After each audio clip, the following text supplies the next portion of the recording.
Since this fire broke out at around 10 p.m., take a look behind me. You can see how much damage it did. Just talked to firefighters. They say they do have the upper hand, but they're still worried about these hot spots. Just one step closer, if that, to closure for these families. And I'm Rob Hughes. Steve has the weekend offer here in the Weather Center with meteorologist Shelby Hayes, who actually has your forecast. Shelby, looking pretty good this weekend. And more charter schools could be popping up in Oklahoma. Governor Fallon signed a bill Friday that gives all Oklahoma school districts the ability to create them. That's because this apartment where it started didn't have a smoke detector, but the two people inside were able to grab their pets and run out the front door right here and save their lives. NCAA found that it broke drug testing policies and didn't regulate the Orange Pride program. They're worried about not only high winds, but dry brush like this. This thing lights up pretty quick. You can see it's pretty dry there. Well, more problems for the Oklahoma Reserve deputy charged in the shooting death of a suspect. Meteorologist Shelby Hayes joins us now with today's forecast. No matter how big or small, you'll see American flags all over Moore. People are recovering them from the rubble and the wreckage,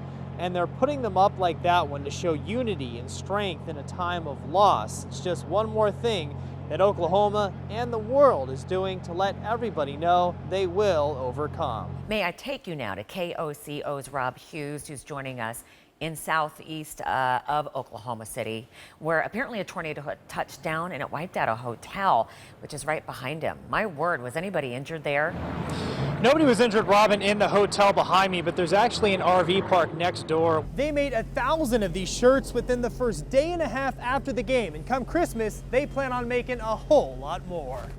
And by the way, a lot of businesses on both sides of the bridge are having sales to commemorate this very special day. It's certainly something a lot of people have been waiting for a long time. The current equipment they use is old, and they don't even make parts for it anymore. The inmate only gets 5 minutes with their loved one, and if the camera's broke, they don't get any time at all. Hundreds of cars remain overturned and completely destroyed, just sitting where their owners last left them as they rushed for their lives, leaving their cars behind. But it presents just one more major challenge in this massive cleanup effort. This is not water, this is not oil, this is syrup, certainly sticky, and you can kind of see here, yeah, that sure enough is syrup. It is rock solid. Marine veteran Donnie Loneman was recently diagnosed with terminal cancer. Doctors gave him 3 weeks to live. He was always interested in who was going to be left behind. Homeless the last decade, Loneman didn't have a dress uniform and couldn't afford one. Donnie was his own person. He did what he wanted, and a lot of people fell in love with him for that. But the Oklahoma City VA and several veterans organizations came together to not only honor his final wish, but also pay for his funeral expenses and give him an honor guard. Said he was ready to go and that he was at peace and it was okay. And he said, I don't want you guys to be sad, and I want you to just keep going and keep helping people. Loneman died Thursday night. Now he'll be buried the same way he served our country, with honor and dignity. He said, I'm gonna enter the gates, and I'm gonna tell all the Marines that are standing there that they're relieved of their duties. Rob Hughes, KOCO 5 News. Do what I can do for him. I want to make him proud. I want to honor him. Air Force Staff Sergeant Joshua Jacobs was a decorated airman who served in Afghanistan. He was a first responder after the Moore tornado.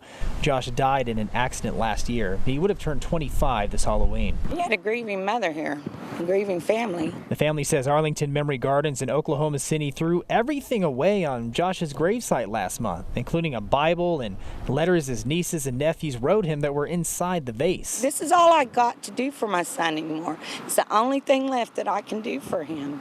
Arlington Memory Gardens corporate office in Houston sent us this statement saying it's not only against the rules, but a safety hazard. A spokeswoman said, quote, certain grave decorations may present safety hazards to our grounds workers and visitors to the park. Wooden, metal, or plastic parts can easily become airborne and dangerous to workers and to visitors who may be on the grounds. The family says the staff never told them that. Don't touch Joshua. Just call me if there's a problem. I'll follow and respect your rules, and you respect my wishes, and we'll be just fine. The family just wants to pay tribute to Josh the only way they know how. This is my son, and I'm not going to dishonor him that way. I want to honor him. I want to, do everything I can that I know he would want.